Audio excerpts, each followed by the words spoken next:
Hey guys, it's Ethan. Just kidding. It's actually Spencer. On this episode of Style and Direction, we are talking with Garret Gooch. Stanley Gucci, as I believe I call him in this episode, who works as a marketing consultant for a bunch of different menswear brands. So in the first half of the episode, we're just going to kind of get to know Garret, talk about how he first got into fashion, his style evolution, stuff like that, and sort of his early foray into marketing. Then in the second half of the episode, we're going to get real deep into that nitty gritty and talk about what do you do to make marketing good? And what is Instagram even? What are the kids talking about these days? All this and more on this episode of Style and Direction.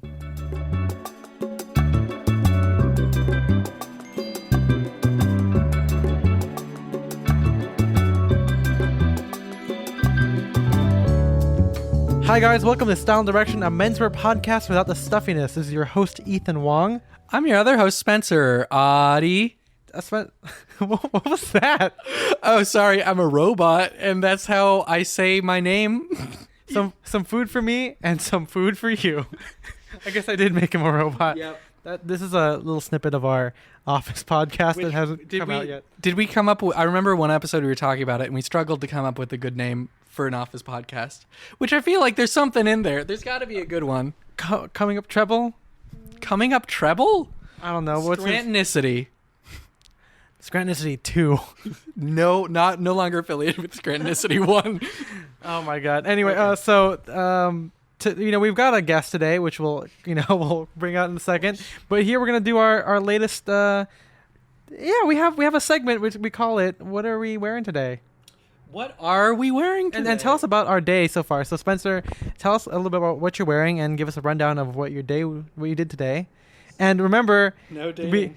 We can't. No dating. We record these podcasts like sometimes weeks before they're out, and sometimes like a few days before. We actually recorded the first episode, like the pilot episode, in like 2009.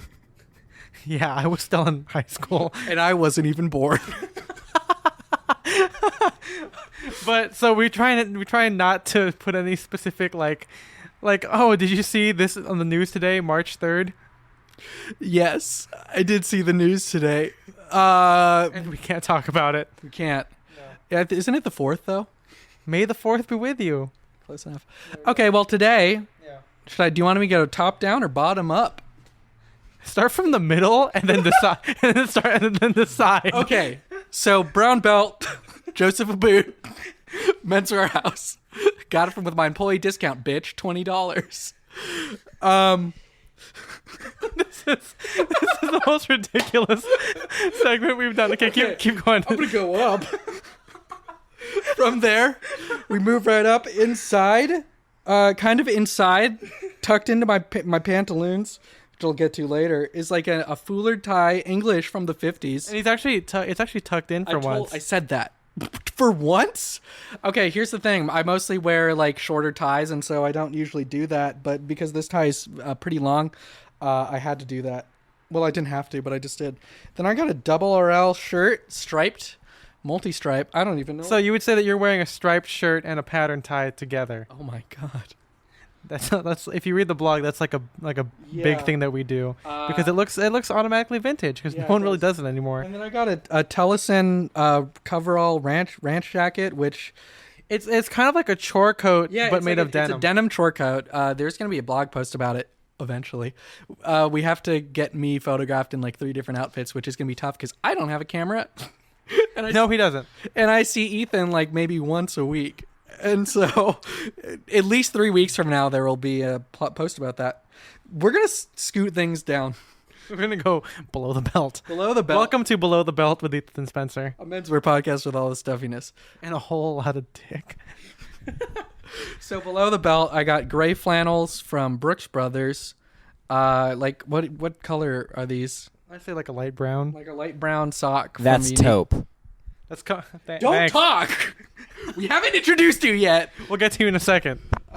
Taupe socks. Thank you. And Ralph Lauren penny loafers. You said that wrong. No. Nobody's nerfed. You said that right. Oh shit. Yeah. So that's my answer. yeah. And what did you do today? Mostly worked. They had on the news. So I'm what not gonna date it, but the big movie Super Bowl. the Super Bowl version of the movies? Super Bowl movies. I've got the Oscar fever. Hope you got it too. This is literally gonna come out like the second week, like in the third week of March.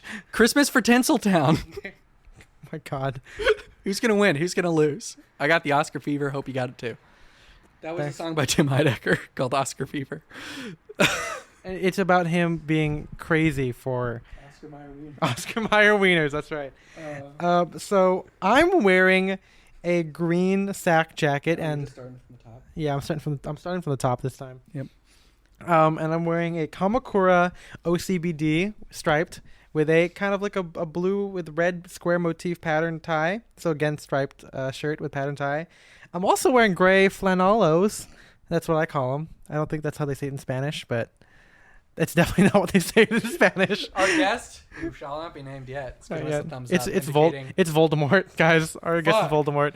And then I'm wearing tassel loafies, and I'm also wearing a beret. Which by the time this episode comes out, there will be a blog post on that. Just because I've been you wearing do have a camera and you can photograph yourself every day. every day of my fucking life. And today I spent I went to the Pasadena flea market, which if you look at the calendar is always the first week of a month. Oh no! So that's how you know when so this bad is. at not dating this.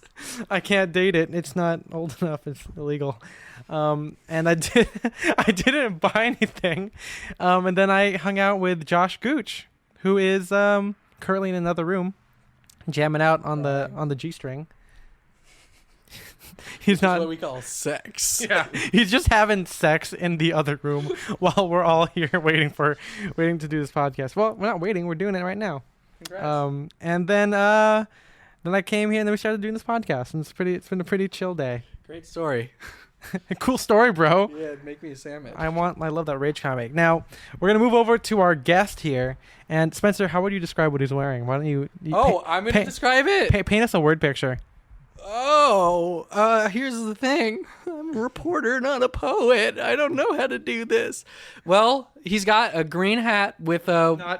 Is it green? Is it green? Blue? This is navy. It's Okay. like a slate. It's like a slate blue, navy blue. And the band is actually kind of purple because it's been bleached from the sun. That's But pretty fucking I would dope. just say it's blue. Just a blue. Spencer, are you fucking blind? The light is bad in here. He's not sick, but he's not It is well. a poor There you go. carpenter that blames his tools. I love that song. But Yeah, me I too. know, I'm definitely blaming the tools. You know, men suffer from color blindness, so and I'm not women are from surprised. Venus. yeah. So you know what that means. Yeah. And you got like a linen band collar shirt. Say his name. I'll have him say his name. My name is Garret Gooch. Thank you. Oh, there we okay, go. he's introduced, and now you can talk about it. Now you can talk about it. You're introduced now. Now I can talk about my clothes? Yeah, talk about your clothes. Sweet. Okay, so yeah, I'm wearing a vintage Dobbs, like 60s wide brim fedora. It's been Yeah. tossed It's around. been- Huh? I said, It's been a while. It's been a while. There you Yeah, so that was good. That was good. I should do that the rest of the podcast. There you go. No, I'll save everyone's soul. Yeah, I'm wearing a blue fedora. Got Cool. like an Isaac Mizrahi linen shirt that I found at Goodwill, and I just cut the collar off because I felt like it. You monster. See, I know I'm a monster. Cut it out. Yeah, I'm a monster. And then I'm wearing my grandpa's vintage belt with like this crazy sterling silver stuff going on. It's pretty Dope. fun. And then I have a new pair of the teenaged high-waisted selvage denim that I just got recently. They're real fun, fit nice and cozy. And then I've got some good old Uniqlo socks on. Hells yeah. A We're all wearing Uniqlo vintage, socks. Plug. like 60s work-weary kind of cropped jacket, and then some custom shoes that I had made at the factory that I work with. And we're probably going to talk about that factory in just a quick second. now. Absolutely. And so, if we're just going to dive right in here. Let's dive Hey, in. you guys remember the first half of Lapsed episode. last Lapsed episode where I episode. didn't talk much? get ready for more of that, because today we're talking about a topic I don't know a lot about. Well, that's for the second half of the episode. Oh, for the first half of the episode, I might talk a little bit. Because we're gonna we're gonna get to know Garret Gooch now. Wait, Not can I to- have- Yeah. Stanley Gucci. I just wanted to get that out there because last episode I forgot it until the middle and I just kind of threw it in. So I'm throwing it in the beginning now. Stanley Gucci. Stanley Gucci. So, fun fact, side note, my grandfather's name was James Stanley Gooch, and I'm wearing his belt right now. That's so cool. I don't think I own anything of my grandparents. I do. That sounded so sad. Okay. I do, and it's a bunch of cufflinks that I don't wear very often. Nice. My grandpa has some really 70s stuff because he came here from the And we Philippines. love the 70s. Yeah, that's all we wear. I love when my collar reaches out and hits my shoulder. Hell yeah. I love it when my jacket is made of polyester Mhm. that's like gonna melt. in the Everything sun. went downhill. The 70s happened, and then garment It's like everything production. everything was garbage, and then Yeah. from 1970 to 1979, it was like, whoa! We had Ford, we had Nixon, we had Carter. Come on! And then all the clones were so good. Oh, those are presidents. Yes, but also brands, maybe. I was hoping these were brands I didn't know about. Yeah, have you heard the Nixon one? I heard it's That's Yeah, watches. no, Nixon watches. Yeah. Yeah. Nixon They're super watches, retro. Invented in 1970. Mm-hmm. now I feel like an idiot. By so- Roosevelt. But so he's the brother of our guest who was on like what 2 times I ago. don't know when did we release that episode? It's 2 times ago because our last guest was our friend Aldous, and so this time we're talking to Josh's brother Garret. And are you a musician like your Are you brother? a music head? I'm not a musician. I slapped the bass for a little while, but then I Nice. broke my arm Is in that what half you call, skateboarding, and so I stopped masturbation? playing. Burn. Yeah, I don't play anything right now. I'm a hip hop dancer though. I like to dance. Yeah, to you can music. see all that on his Yeah, Instagram. you can see it on my Instagram if you'd like. I do a little bit of dancing and commercials and stuff on the side, outside of What my. commercials. So you could see me in some like Logitech Ultimate Ears commercials. Okay. I was in a like a weird energy drink commercial that was like big in the Middle East, and Oh, man. I'm scattered around in other weird little things. You can check it all out on my Instagram if you'd like. Ooh, plug that Instagram. Yeah. We'll So- put that at the end. Yeah, we'll do our Yeah, social so, media so plugs. I don't play any tunage. But I- music I still dance plays. to the yeah, tunage. Yeah, that's pretty music awesome. plays me, I guess. Oh, how deep. Yeah. That's pretty deep. Things are gonna get deep. I'm real deep. I love going deep. Yeah. But okay, so tell us more about your journey with menswear. Like, did you always dress well, dress up? I mean, you don't really dress up; you just dress well. I mean, I dress up sometimes. It's weird. I guess we should just start on day one of me being like, "Hey, I'm gonna dress better." I was at a Buffalo Exchange in San Diego, and I was in. And I you're think- from San Diego. Yeah, born in Seattle, and then quite a bit of time was in San Diego. And I was at a Buffalo Exchange. I was just wearing my Samba indoor soccer shoes because I had already blown through all my other skate shoes. And I asked my mom, I was like, "Hey, can I get these Nikes? They're on sale." And I'd seen some cool kids at school who had been wearing them, so I thought it would be a good thing to do. And I ended up getting them. And the next day, I went to school. I wore them to school, and the cutest girl at my middle school said, "Those are really sweet shoes. Those look good on you." And right then and there, I was like, dude, I need to dress well. It was one thing. It was just, I didn't have a lot of friends. I was bullied quite a bit in elementary, middle school. It was one of those things where it was like, boom, this cute girl just said, "You look good in those shoes." And for some reason, that was it. I started matching my clothes. It was a journey in itself. Yeah. And then, as I got into high school, I started dabbling in vintage things because I wanted to buy more, and I realized I needed to educate myself on things so I could buy and resell. And so that was, another journey in itself, figuring out what's worth buying and what's not worth buying, and what's old but going to fall apart and what's not. Mm-hmm. And that was a lot of fun for me in high school. I definitely did some really bad outfits. Like I'm talking. Do they exist still anywhere? I could probably find something on my Facebook. Dude, I think... I share my bad pictures on Dude, Facebook okay, yeah, all I'm gonna share, the damn time. I don't go on Facebook much anymore, but maybe I'll share I it know over because to I you. tried to add both of you guys on Facebook, and I'm still waiting for that Okay, friend request. Oh my god. Yeah, hit me up on MySpace and tell me to get your request on Facebook. I'll ask Tom. Yeah, ask Tom or ask Jeeves. No, they're not around anymore. Nope, So I nope. had this one outfit that I wore quite often. I don't know why. Let's start from the bottom up. You guys were going middle or top down. I'm going to change things up. I'm going to start bottom up. Bottoms up. Bottoms up.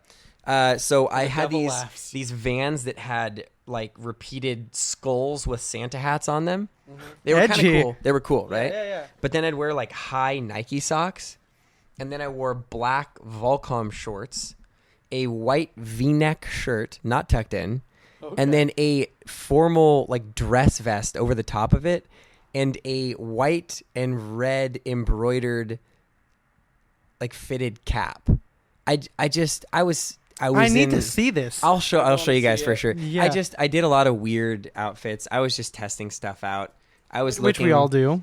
Yeah. I was looking at some stuff online like lookbook.nu, and I saw a few sorry about that. I saw a few like kooky looking guys, and I thought, "Oh, that's cool."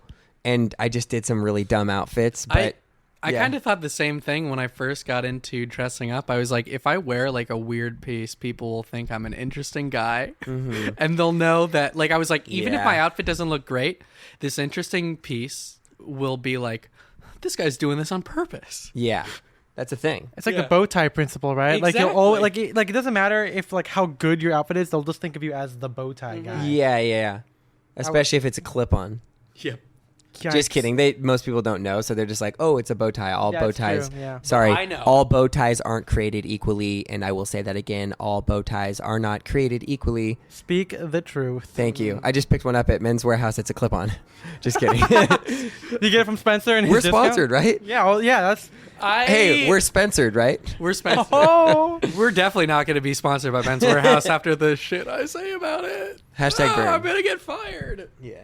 here, if you guys are listening, fire Spencer. Just kidding. Don't fire him. Because then I'm gonna be sad, and He's I'm a not real gonna have good any guy. money to spend. So what do you look at for like as inspiration? Like what fashions or styles, I guess, would you be like, hey, I want to dress like this, you know? Yeah, I'm definitely inspired by a lot of, like the old like James Dean kind of movies and stuff like that. Right. I like when my trousers and my denim are high. I like typically tighter fitting shirts. I like wearing old bandanas tied around like neckerchiefs and weird fedoras and Western boots with Cuban heels. I'm into that stuff right now, but I definitely just dress kind of like based off what I'm doing that day. A lot of it has to do actually with, am I going dancing later? Okay. Because I go dancing as often as I can because it makes me happy.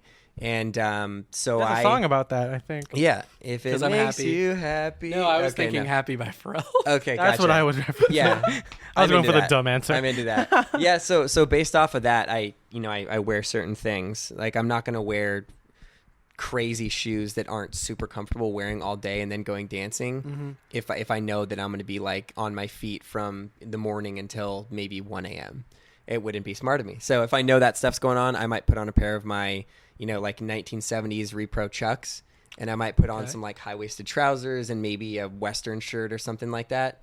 Spice it up, just knowing that I'll have some comfortable shoes on.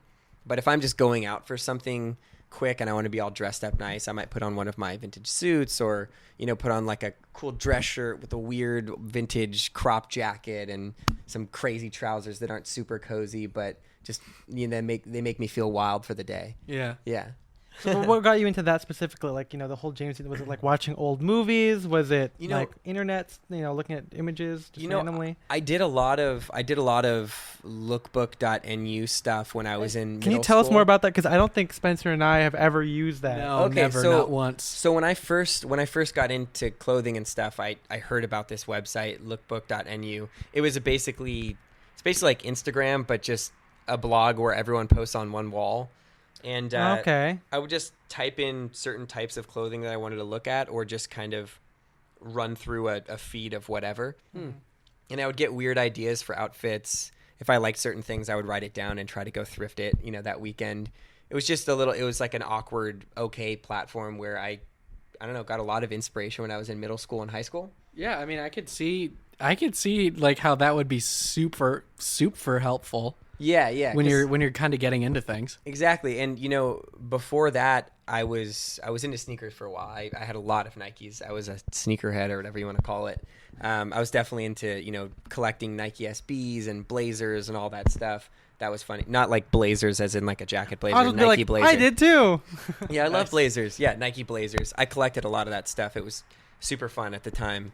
But I'm getting a little off topic right now, aren't I? No, go ahead. I mean, when you talked about how you like first got into vintage to like kind of like you were like, I'm gonna buy this and I'm gonna resell it. You viewed it more as an investment, and I know that a lot of people in the vintage scene think of it that way, but it's also like a very streetwear, like kind of sneakerhead way to look at it. So was that kind of where that came from? Yeah, I mean, honestly, that's totally where it came from, because in the sneakerhead space, a lot of it has to do with buying and flipping. And I realized that if I bought certain things at certain stores, they might pay me quite a bit, and so I would do it once, and then if I found that item again, I'd bring it back to the same spot and see if I could make more money, because I wanted to buy more sneakers. At that time, things were marginally minimal elsewhere. I just kind of had crazy Nike Dunks on, fluorescent green, burnt orange, purple, all kinds of silver, crazy stuff. It wasn't great, but it was a period of time where I really worked on colors. And was this high school? This was high school. High school is when I was early high school. And towards the latter end of high school, I was wearing vintage dress shoes and boots and blazers that actually fit me pretty well. What was the transition period? So going from like sneakers to like vintage blazers and was it shoes? just one day something snapped and you're like... I think it was that I saw a few people on Lookbook cuffing chinos and wearing them without socks. And what time period would this be in? So high school. So for you. this was high school. So it would have been probably around 2009. It was probably mid high school. I graduated in 2011. So probably 2009 or so. Okay. So that makes sense. The rise of like, hashtag menswear. Yeah. Mad probably Men came out 2008, in like 2009 is when 2008, so yeah. Yeah, so Makes that's sense. when I So started. you're class of 2011? Yeah. I'm class of 2012. I'm 2015. And who looks the oldest? Me. I look Did you hear that? I look like a sad 30-year-old grumpy man with a beard. I'm just hiding everything. There you go. Uh-huh. The transition period, right? We were talking about. Yeah, I saw some people on lookbook.nu right. doing that. Also, at the time, Sperry's were kind of a thing. Oh, definitely. I remember But that. I was, me being the turd that I am, I thought, I don't want to get just like the regular tan taupe ones. Right. And so I'd go to Nordstrom Rack, and nobody would ever buy the weird colors that didn't sell well. So I went and bought burnt orange and navy blue and yellow. I actually ended up buying a corduroy collaboration with Band of Outsiders that Sperry did. They were pretty sick. And so yeah, those sound cool. I would do that. And then, I got some okay chinos at a few different places, and then just started cuffing those and bought some okay short sleeve Rain Spooner shirts and started tucking those in. And so that was me kind of getting into this. I mean, it wasn't really trendy yet at that point. It was trendy in the scene of people who were interested in fashion on lookbook.nu. So yeah, it was pre-trendy. It was like still an underground thing before it exploded. Yeah, it was just kind of for the menswear guys. A lot of them would do chinos and a Rain Spooner and some cool Sperry's or some old dress shoes. I didn't really know about the quality then with the dress shoes that I was buying at vintage stores. I just knew that I was supposed to look for ones that were all leather, and if they were made in Italy, they were probably sweet. And make sure you're getting something that has like an all leather sole, and all leather interior, just to make sure that if I wore them with no socks, they wouldn't stink. So the main misconception is that all shoes can smell. If you get all leather shoes and you wear them with no socks, they're not going to retain odor, which is great. I did not know that. Yeah. So one of the companies that I'm a marketing consultant for, 2120 Handcrafted, everything in the Plug. shoe. Plug. We've literally talked Shout about out. also in like the past 4 Yeah. episodes. It's a big part of my life now, so I guess I'll toss it in there. Yeah. All of the entire lining is leather, not just the the outside of the shoe, not just the sole. All of it's leather, so they don't retain odor. I wear mine without socks. I sweat in mine all the time. I go dancing in them, and they don't retain any odor. So that's one of those things that I learned quite a while ago when I was probably in sophomore or junior year of high school. oh, I should look for all leather shoes. Dang, Yeah. when I was sophomore, I was still wearing like Yeah, Domo t-shirts and fucking plaid shorts. Yeah. I'm not kidding. Yeah. Well, there was just those small things that I learned about or I saw on lookbook.nu or learned from some people. Right. I knew there was like the stitching on the side. I didn't know it was called like Goodyear welting. Right. But I knew that if you look for those stitches, it meant that they were like sewing the uppers down through the sole. And I thought, oh, that'll make it last longer. I didn't know what that really meant back then, but I Right. knew that was a sign of quality just because I had read it and heard it somewhere. Dang, that's super interesting. I feel Yeah. like people ask Spencer and I like questions all the time, like shoes or like other like manufacturing details, and the truth is, We don't know much. yeah, we don't. We just we know what it looks like. yeah. Yeah. I think our stuff is like basically like if we're buying something that's vintage, it's usually just in general better made. Yeah, because I mean, I feel Yeah. like we know the basics. We probably know a little bit more than the average Joe on the street, but it's like I feel like we just kind of know by feel if something's Yeah, quality. it's like Yeah, how for sure. like I like for piano like something like I learned by ear. You know, like I was talking to Sean Crowley, which I'm sure we'll get in the podcast in the future. He's he's Just, a Thai. like, projecting it out there. The secret. Oh yeah, but if you think about it, it'll happen, right? If you want it hard enough. Actualizing it. That's Exactly. Uncle Exactly. Adam's philosophy right now. Oh, Jesus. But so he was saying like, he's a Thai designer, and I might be paraphrasing it, but like he also doesn't know too much about like the manufacturing side. Like he learned about vintage through feel, which I think is super interesting, and like it's refreshing to hear like you know all the details, and you kind of knew what they were before you knew the terms for it. Which is Yeah, super cool. yeah. I mean, once again, it was a weird process, and not all of it happened exactly the same. Yeah. I just knew that when I would go to a place called Flashbacks when I was in San Diego, they had mostly 70s stuff, and I remember seeing the collars and thinking that looks like a clown shirt, and also the material didn't feel good on my skin. Right. It just didn't shouldn't. feel Yeah. these weird synthetic, like it just really didn't feel good on my skin. So I wasn't attracted to it. And then the 80s and 90s stuff back then had a weird fit to it. So just naturally, I ended up grabbing stuff that was 60s and 50s. So it was more so just that stuff didn't feel good on my skin, or it was way too wide for my body type. Interesting. I have marginally broad shoulders for how small my waist is. So if I buy something What's that's that too like? wide, it's if I buy something too wide, I kind of look like I'm swimming in it, and that wasn't that's never. You don't want that. Really, Yeah, you don't really I want hate that. swimming, so Yeah, I do not like swimming that much. I'm an okay swimmer, but I just really don't like it. I haven't. Like, give me a bicycle or a skateboard, and I'll be a happy boy. You can swim on the road through your vehicle. Yes. There we go. But I don't know what's going on right now.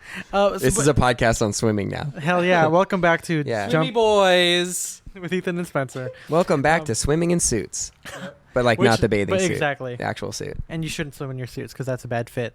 But we were talking earlier about going Nordstrom Rack and everything, and like you brought up like the brands, and something that Spencer and I don't know too much about are like modern brands or like brand name stuff. And you and your brother tend to know a lot about that. Like last time we had your brother on, he talked about like the Tom Brown and Brooks Brothers collaboration stuff. Yeah. So how do you I guess combine your love of vintage with like modern brands and everything like that, and like or maybe just having modern brands that you like and you put that with your vintage, like they don't necessarily have a classic design. Yeah, I mean, honestly, a lot of the stuff I go for now is very much vintage inspired. Okay. But a little while ago, it wasn't the case.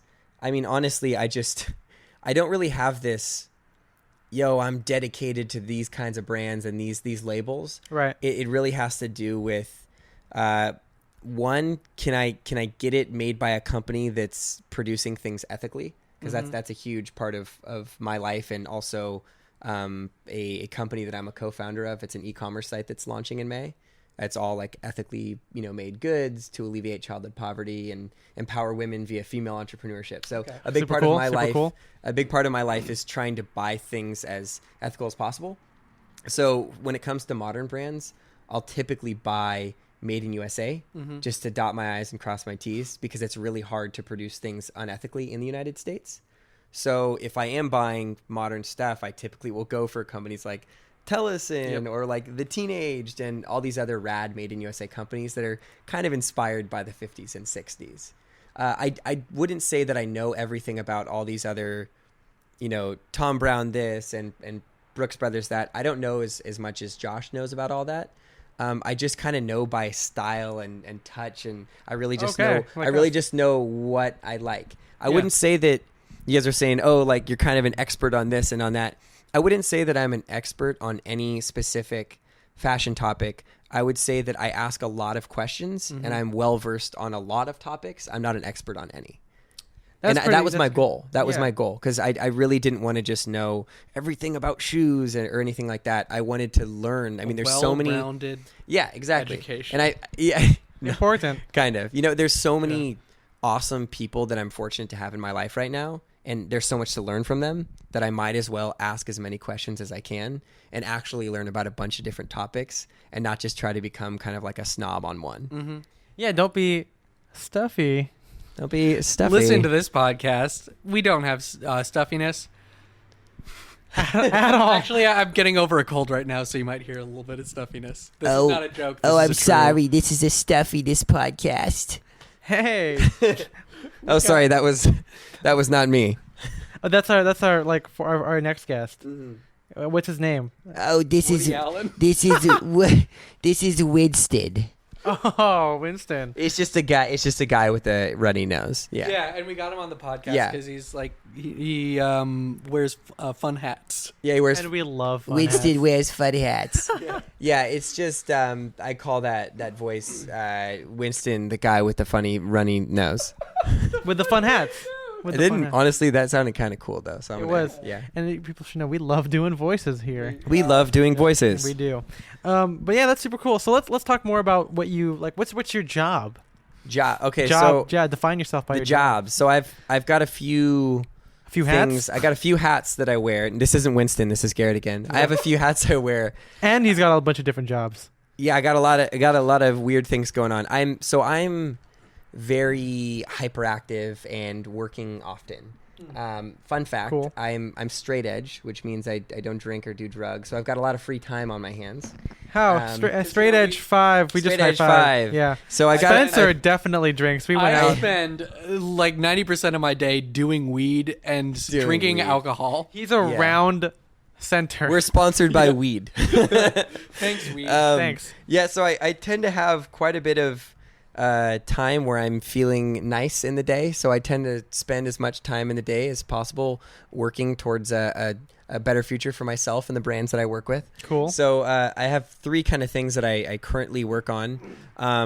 One of them is I do a little bit of modeling and hip hop dancing in commercials, and that's a ton of fun. The second thing is I'm a marketing consultant. I've been working as a consultant for probably 5 years or so now. I was working while I was still in college, Right. mostly in tech back then, and then it slowly transitioned to be tech and fashion. Now I'm mostly consulting for fashion companies. And the third thing is I'm working on this website that I had mentioned before. It's called Ziggy, and it's the hyper-ethical e-com site that's either made in USA or ethically made abroad clothing. And when you buy something, you get to allocate funds to, save the world and save the oceans and alleviate childhood poverty and do all these cool things. So I am a co-founder of that e-com site. And what's it called? It's called Ziggy, Ziggie. Ah, okay. Yes. Cool. And I'm super stoked about it. I do basically everything under the marketing umbrella. I work with philanthropic organizations to put together campaigns for big holidays like Endangered Species Day. And I'm a buyer, so I do all the brand liaison work. I choose all the brands. I vet them to make sure that they are indeed producing ethically, which is a fun process. Can you tell us a little bit more about that process? Yeah, I mean, if things are made in USA, you're pretty good. Like you're kind of solid. I mean, unless you know that there's Maga. Huh? Nothing. Didn't hear what he said. I said Maga make America great again. Anyway. Oh, make America. Yeah. Okay. Yeah. Gotcha. Keep So- America manufacturing. Keep America great. Yeah. So that when it's a made in USA company, it's fairly solid out the gate. That they're a lot of times employing immigrants, which is amazing, giving them great work opportunities where they get insurance, they're paid a fair wage, and they can support their families. Awesome. And if it's abroad, it's a little bit more sketchy. You really have to be able to show us that you're doing things appropriately. So right now we've got this brand called Furrow that I just vetted. It's a lady that I know. It's their in-house brand for M Productions. It's a showroom in downtown. And they actually produce everything on a commune in India. Oh, wow. Where all of the people who are employed, their kids get childcare and they get to go to school, and food is grown on the commune. They all get to eat that food.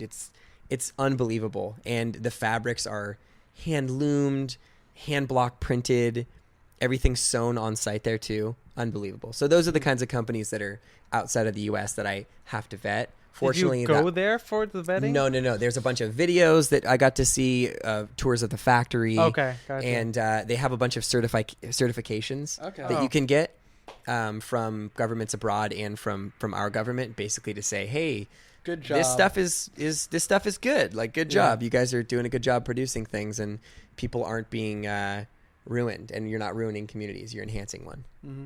Dang, that's super cool, man. Yeah, it's fun. It's a lot of fun. I get to meet a lot of people doing this brand liaison work, and it's been awesome. It's been super awesome. So what did you study in college? Did you study? Yeah, so I went in undeclared. I went to Sonoma State University, really to play Division II tennis. I really wanted to play tennis in college. Nice. I was undeclared. And so we got a real jock on our hands here. Major. We got a real, I was a tennis major. Yeah. We got a real jock on our hands. Yeah. And I went in undeclared. I was thinking maybe I'll do something like psychology or sociology. That sounded fun. I loved history. Didn't know a lot about Didn't know a lot of history, but I just liked it. History, and I did okay in those classes. And I ended up modeling in a Ultimate Ears commercial, which is a Bluetooth speaker company. Long story short, met the global brand manager. He hired me on as a consultant when I was 19 to run influencer programs for them. Oh, cool. So I got into marketing accidentally. Changed my major to business administration with a concentration in marketing, and got that degree. And so you talked about how like you originally did, tech marketing. It sounds like that kind of you just fell into that. Were you thinking at the time this is what I'm going to stick with, or were you thinking at some point I'm going to evolve into something else? Yeah, I'm definitely the person who doesn't put all his eggs in one basket. Mm-hmm. I'm definitely a person who likes to dabble in certain things. Right. I knew that would either be temporary or it would just be a subsection of the entire group of things that I want to do in the future. I have a lot of weird goals that I have set for myself, and that was one of them, to kind of break into the market at a young age and see if I could get respect and do some really awesome work and learn a bunch from the people that I was working with. Mm-hmm. So, I did that, but I knew in the back of my head, okay, I need to work in fashion at some point. It's the thing that means the most to me. Right. So maybe this is my way in. And it started with Logitech Ultimate Ears, the tech company, Bluetooth speaker company. But, of course, now I live in LA and I get to work with, brands in fashion. Yeah, that's funny because, I got my MBA in... Shut the fuck up. I got my MBA in marketing. I don't know if you guys who listen to this know that my undergrad was in accounting, and I didn't hate it. I just when I got to my junior year, which turned out to be my senior year, because of some crazy. I guess I was just an overachieving student and I worked hard, but we've got an overachiever on. I know you you got hands, a real nerd, baby. Yeah, but just imagine what it's like, walking in like 19 years old into your advisor's office, your third year, where you're sitting with your junior year, and they say, "Hey, you're done after this year," and you're like, "This is such a humble brag right now." Well, no, but I'm just saying, like, it freaked the fuck out of and I had like huge anxiety, like depression, and I decided to go back to school and get my MBA in marketing. Actually, I just did MBA at first, and then I was like, okay, I don't think I'm gonna do marketing because I kind of like this. At first, I thought you said you joined the NBA, and I was like, that's impressive too. Yeah, dude, at 5'8" Filipino, that's totally out of shape. That's what I'm talking about. But yeah, like, I mean, before I started working at Ascot Chang, like I did, I had a job on campus. And it was the records office. I did diplomas and grades and whatnot. And I decided, like, hey, what if we did like social media, but like inside of our school? Like, because people don't know. Totally. Like, people hate the records office. They hate because this is the class or the department that tells them you can't graduate, or hey, you're missing this. So I'm like, if we went out there, people can ask us, be more personable. Maybe they'll use this as a resource, And then that's like, oh, hey, I'm actually using my education. And then I worked for 2 weeks at a like a not pneumatics, or like a robotics company. They make stuff for like airplanes or like other manufacturers, and I was in their new marketing department because they never had one before, and I was kind of like their social media wing, and I was literally just posting whatever. I honestly did not know you even did this, so this must have been a very, very brief thing. I got it because it was at a career fair on campus, and our school is not really known for anything else other than like accounting. Some of our best students go to like KPMG, like all the big 4 accounting firms or whatever. And so, I was like, there's nothing here for me, like maybe as an undergrad, but not as a master's student who wants to do marketing. Yeah. And there was this loan company, not a loan company, but a loan company they needed someone in marketing. So I got it because that was the only person who applied for it. And, anyway, basically I was there for like 2 weeks, and I realized like, I kind of want to work in fashion. So I kind of get what you were going through. Like, you were already into fashion big time. Oh, then, yeah. right? Yeah. By then my blog was already like, popping. I think like a year by then. I was already featured on a couple of stuff, but more vintage. Like, I was known mainly for vintage as opposed to like classic menswear. Mm-hmm. So this is when your Reddit username, the Teenage Gentleman. Yeah, this is still.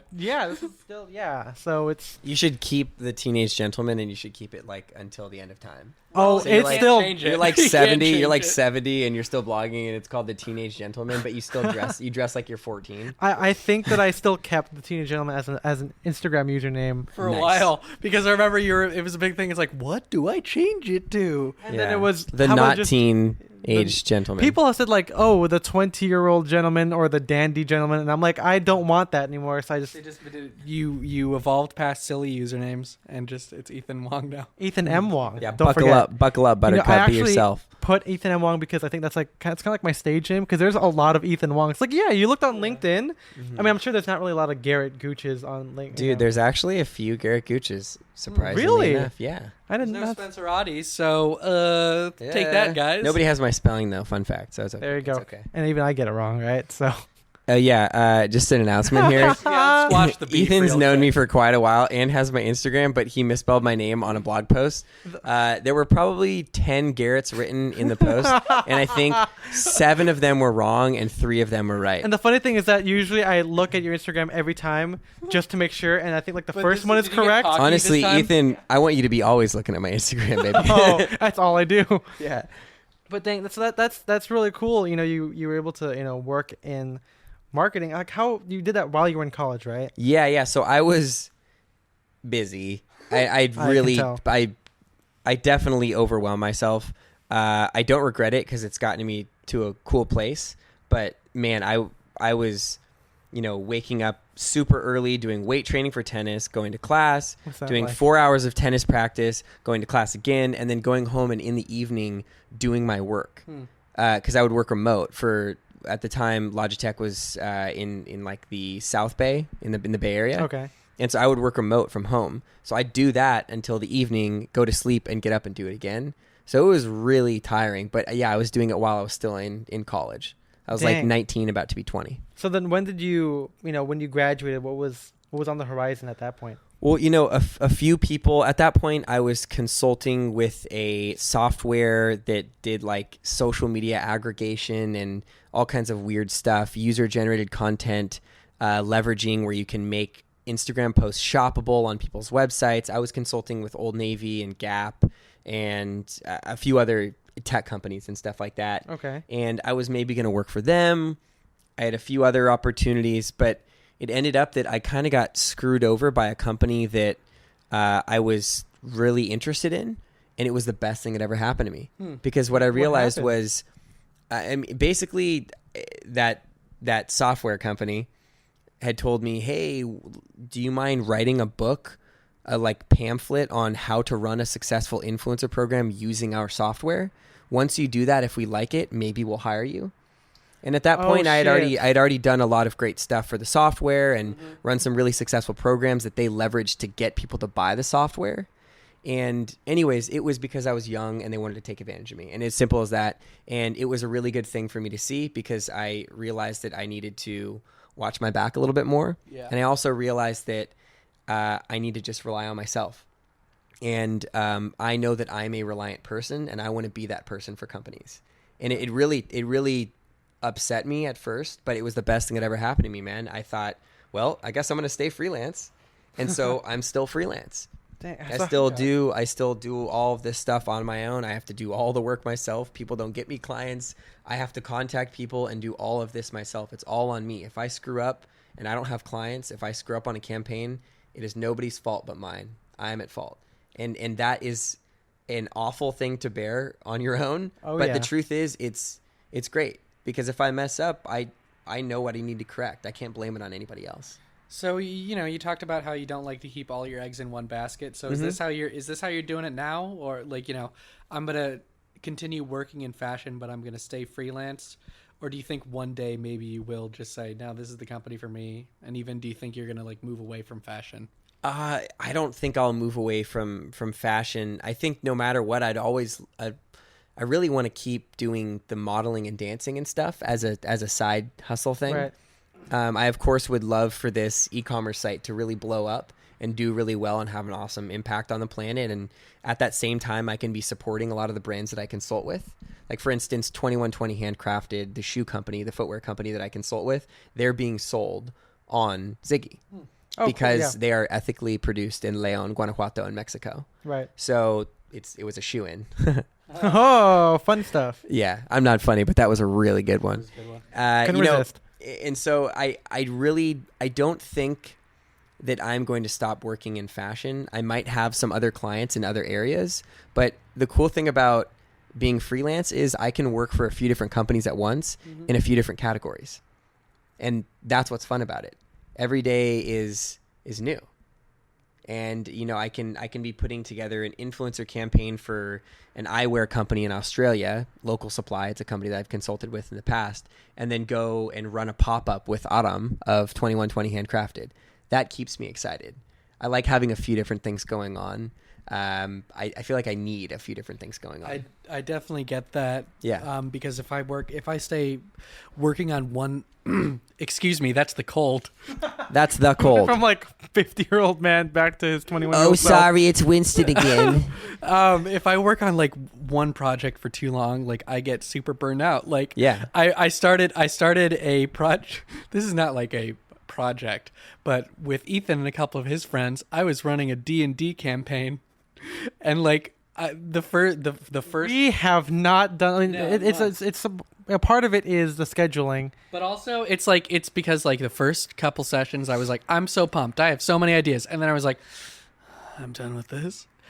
And that's one of the reasons, right now I'm kind of super excited about my career choice because I just got back from a journalism conference. That's why I like journalism, because it's one of the, you're always moving from different projects. It's exactly. The deadline is at most it's going to be 2 weeks from now. Yeah. It's never going to be you need to work on something for a year, which I've never been good at. Yeah. No, me too, man. Me too.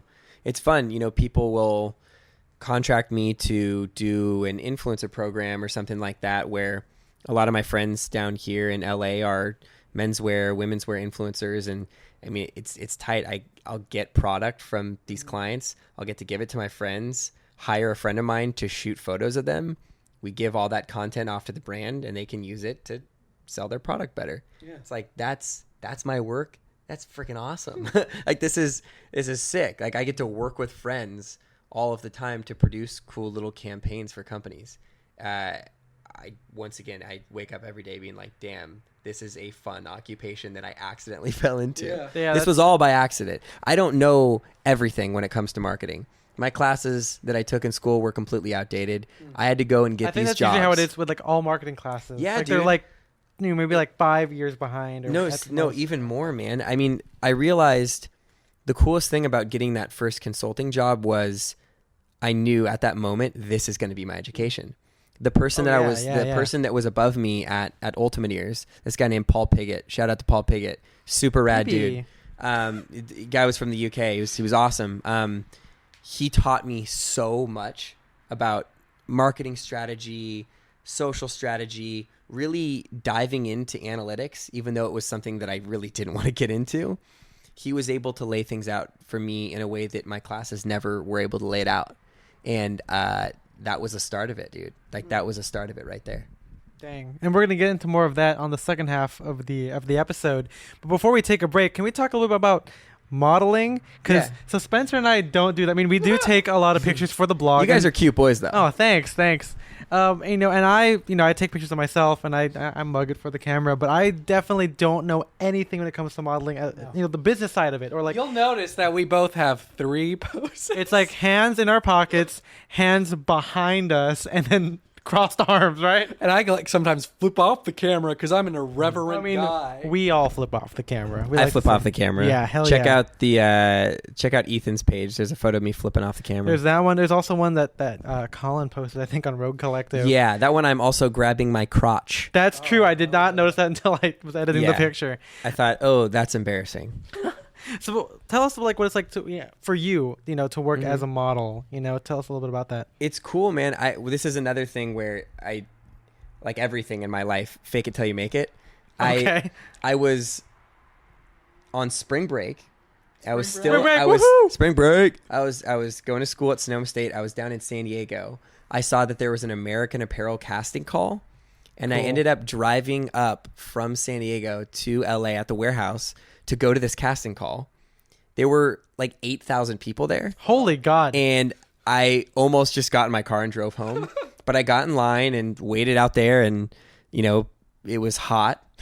And I ended up getting pulled out of line by this lady who was the lead photographer there. And she kind of let me know, hey, this was kind of a marketing ploy to get people to come to the warehouse to buy stuff, because we're giving everybody in line 50% off the warehouse.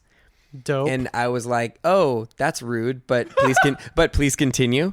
And anyways, she said, we'd love to bring you in for a test shoot. And so I ended up working as an American Apparel model for like 2 years or so, and that was my first modeling gig. So what was that like? Did you model at all? Like, did you take pictures? It was all e-com, and before that, I just had people take photos of my clothes for my Facebook and my Instagram and stuff. Was it awkward to like pose? I was semi-familiar with things, but also American Apparel was very like, stand straight, okay, smirk a little bit, but act really tight. Put your right hand in your right pocket. Oh, so they gave a lot of direction. Yeah, it was kind of the same thing, because it was e-com, so it has to be very consistent. Right, so, right. It would be 15 shirts that we shoot in like 10 minutes. I'd put it on, do like 6 poses, done, onto sweatshirts, all the colorways. So it was quick. That wasn't, a very like interesting kind of first modeling thing. It was just a lot of e-com stuff, but it helped me get quite a few gigs after that, which was sweet.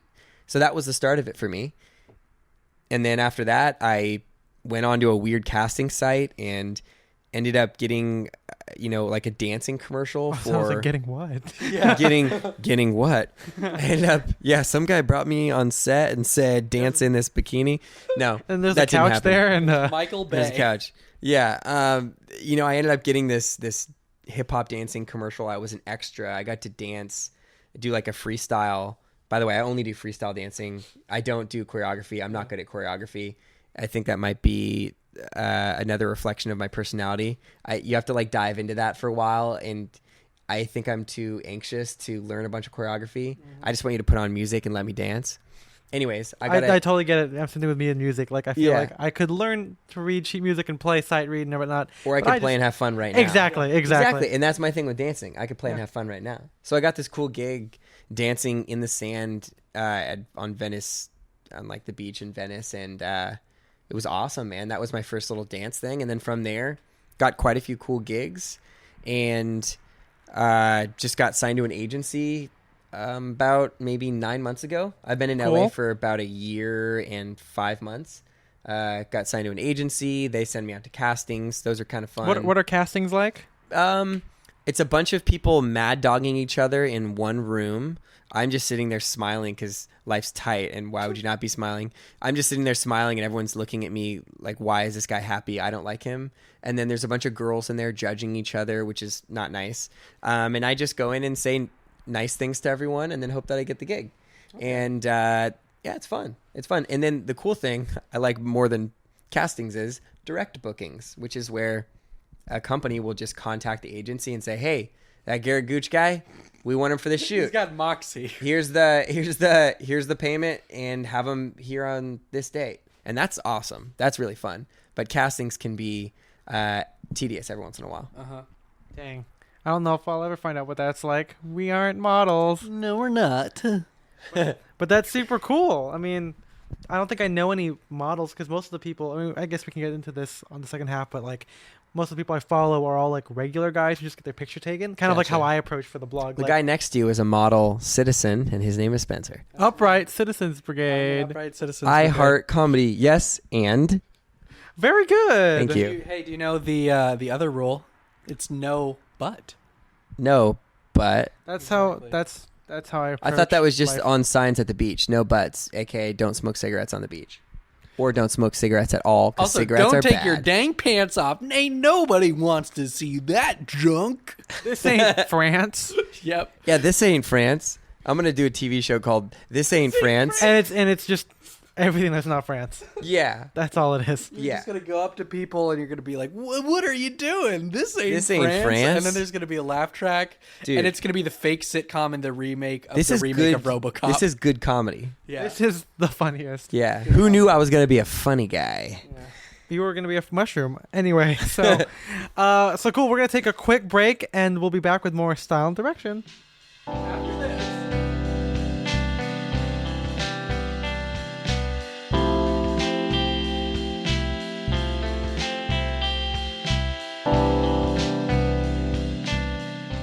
Hey guys, welcome back to Style and Direction. A menswear podcast without all the stuffiness. Yeah, that's the original title, but now it's just without the stuffiness.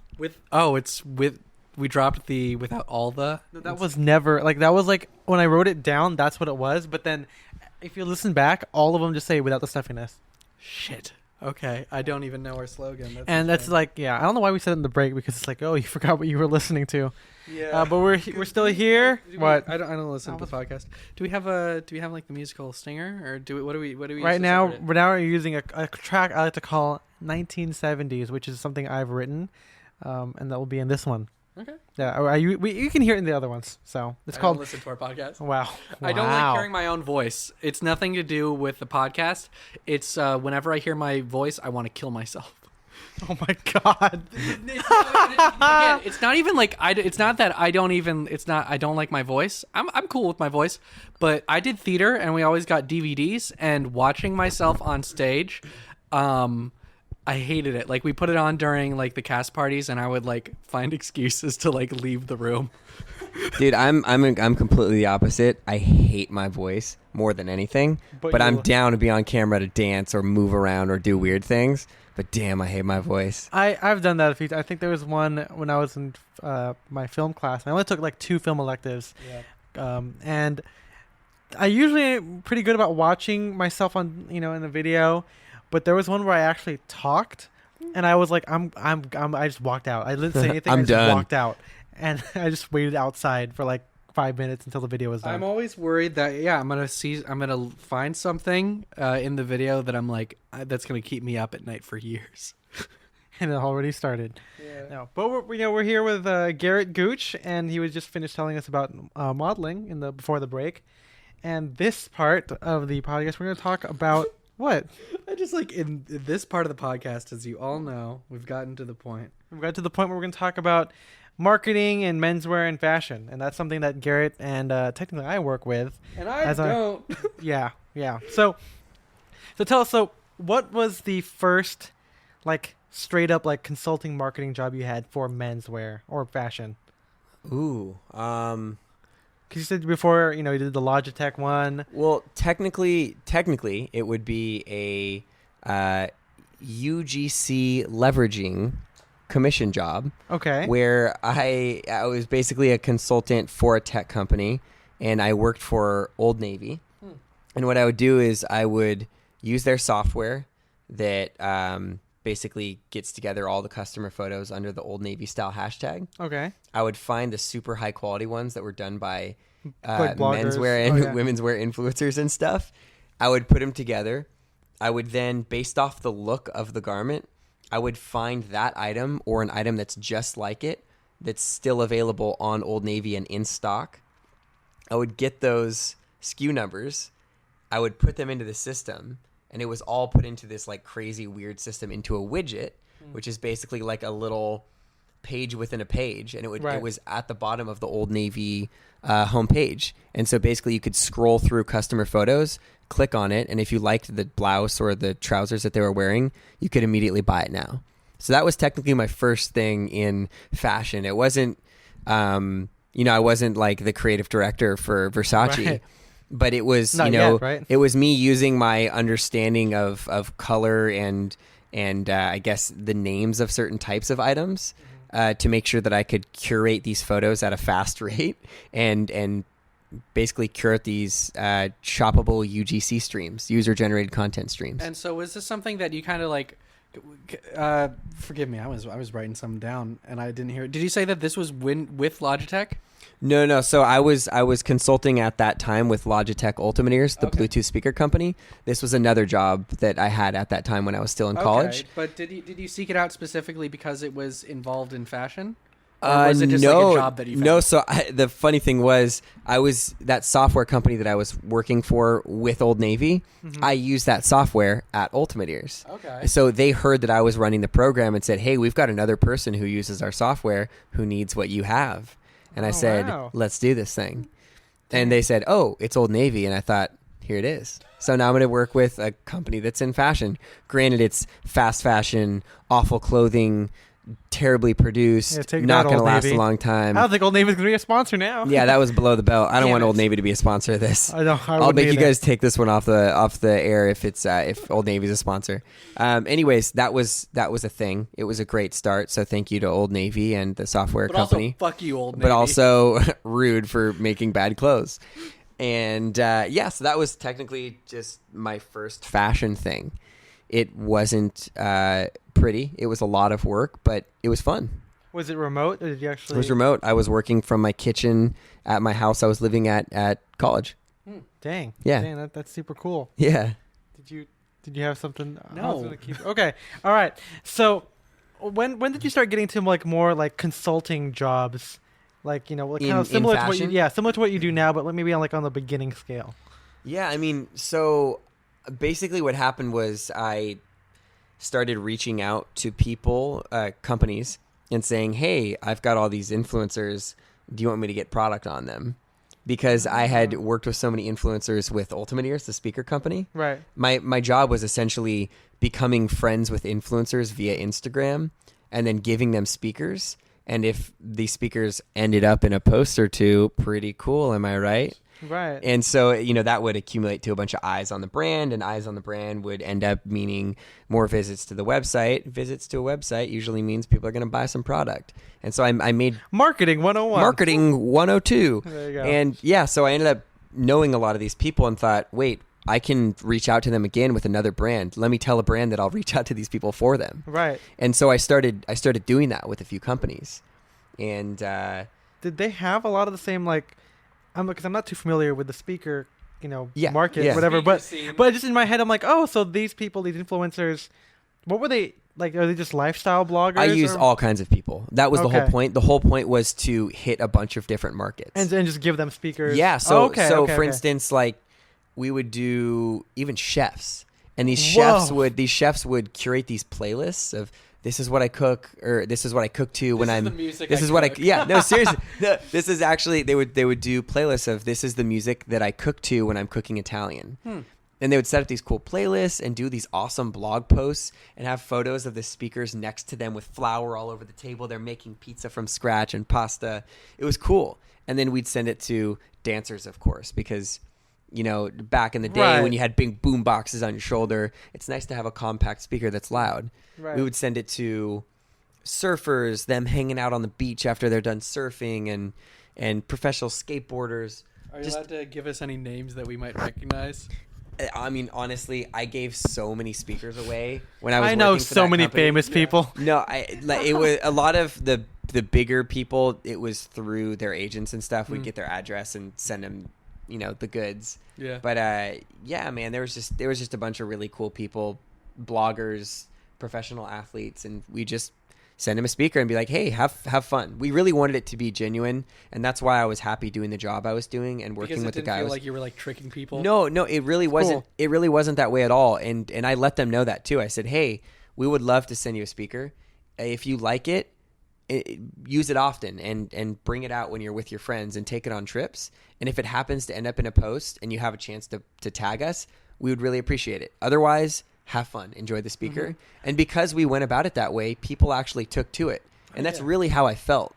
I really wanted that to be the truth. And so I made sure I externalized that and I vocalized that no pressure, but if you do want to post about us and you enjoy the speaker, awesome. On a kind of a personal note, like I don't really get a lot of that kind of stuff happening because I have such a weird niche taste in menswear. For sure. But I do appreciate when a brand contacts like that. I've gotten like, I guess these aren't really plugs, but I guess since I like them, I got 2 ties from Gentle Supply. Yeah, and those ties were sweet. Yeah, then they are. And I probably wouldn't have bought it from. Honestly, if I'm speaking, being perfectly candid, I probably wouldn't have bought them if I wasn't contacted by them. But then when they came up and I'm like, I do like this stuff and I would be love to like see if I can wear them. And there's no pressure on me to like have to like sell it. And then I wore it and I'm like, whoa, I like wearing them. Not as much again as my vintage ties, which I put in the blog post. But I'm like, yeah. And some people like yourself were like, yeah, those are cool. Some people were like, hey, where can I get vintage ties that but I'm not really comfortable buying vintage. They're like, yeah. So I think that's a cool way of doing